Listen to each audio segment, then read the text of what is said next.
अध्याय 4 षड्यंत्र, रक्तदृष्टि और सम्राट का दबाव। पिछले अध्याय में एलियास ने अपनी अब तक की सबसे बड़ी चोरी को अंजाम दिया। अकादमी की स्टार छात्रा लीरा का प्योर फ्लेम शार्ड गायब हो चुका है।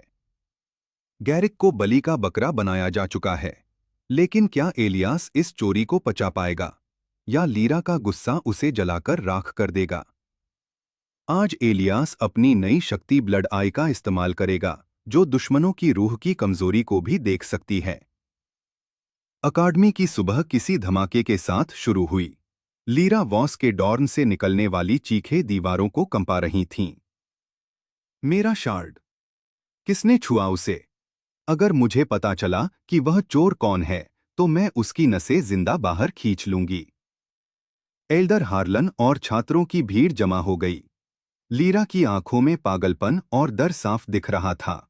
बिना प्योर फ्लेम के उसका एज और लैश महज एक ठंडी रस्सी बनकर रह गया था। तभी एल्डर हार्लन की नजर जमीन पर पड़ी। उन्होंने एक फटा हुआ पट्टा उठाया। यह तो हाउस थॉर्न के गैरिक का पट्टा है। भीड़ की नजरें गैरिक पर टिक गईं, जो पहले से ही डरा हुआ कोने में खड़ा था। नहीं, मैंने कुछ नहीं किया। मैं कल रात अपने कमरे में था। गैरिक चिल्लाया, लेकिन उसकी कांपती आवाज ने उसे ही अपराधी साबित कर दिया। एल्डर ने ठंडी आवाज में कहा, गैरिक, जब तक जांच पूरी नहीं होती, तुम काल कोठरी में रहोगे। और लीरा, धैर्य रखो। भीड़ के पीछे खड़ा एलियास अपनी मुस्कान छुपा रहा था। उसने एक ही चाल से दो शिकार किए थे। लीरा कमजोर हो गई और गैरिक रास्ते से हट गया। दोपहर में एलियास फिर से काले बाजार पहुंचा। बूढ़े काका ने उसे देखते ही अपना चश्मा ठीक किया। सुना है अकादमी में कोहराम मचा है। तू तो बड़ा घाघ निकला, लड़के। बातों के लिए समय नहीं है काका। एलियास ने मेज पर सिक्के पटके। मुझे ब्लड आई शार्ड चाहिए, वह जो दुश्मन के कवच के पीछे छिपी कमजोरी दिखा दे। बूढ़े की आंखें फैल गईं। वह 80 सिल्वर का है, तेरे पास सिर्फ 30 हैं। एलियास ने झुककर बूढ़े की आंखों में झांका। मैं तुम्हें सिर्फ पैसे नहीं, सूचना भी दूंगा। एल्डर हार्लन लीरा का इस्तेमाल कर रहे हैं ताकि बाजार के इस हिस्से पर कब्जा कर सकें। अगर लीरा कमजोर हुई तो एल्डर का ध्यान भटक जाएगा। यह तुम्हारे लिए व्यापार का मौका है। बूढ़ा मुस्कुराया और एक मखमली डिब्बी बाहर निकाली। तेरी जबान और तेरा दिमाग दोनों जहरीले हैं। ले, यह रहा तेरा ब्लड आई शार्ड। एलियास ने उस लाल क्रिस्टल को अपने नेक्सस में डाला। एक तीखा दर्द उसकी दाहिनी आंख में उठा, जैसे किसी ने जलता हुआ कोयला रख दिया हो। लेकिन जब उसने आंखें खोली तो दुनिया बदल चुकी थी। अब उसे लोगों के शरीर पर लाल धब्बे दिख रहे थे, उनके नेक्सस की कमजोर कड़ियां। शाम के अभ्यास में लीरा ने गुस्से में एलियास को चुनौती दी। तू सी रैंक का कचरा, कल से तेरे चेहरे पर अजीब सी शांति है। मुझे लगता है तुझे कुछ पता है।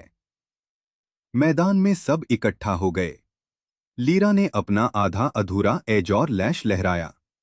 वह कमजोर थी, लेकिन उसका गुस्सा उसे ताकत दे रहा था। जैसे ही लीरा ने हमला किया, एलियास ने विस्पर शार्ड जगाया। वह साए में ओझल हुआ और लीरा के पीछे जा खड़ा हुआ। उसने अपनी ब्लड आई से देखा। लीरा के गले के ठीक नीचे नेक्सस का एक लाल बिंदु तेजी से धड़क रहा था। उसकी असली कमजोरी।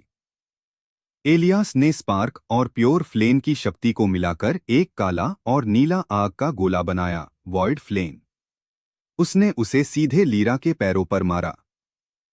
लीरा लड़खड़ाकर जमीन पर गिरी। एलियास तेजी से उसके करीब झुका।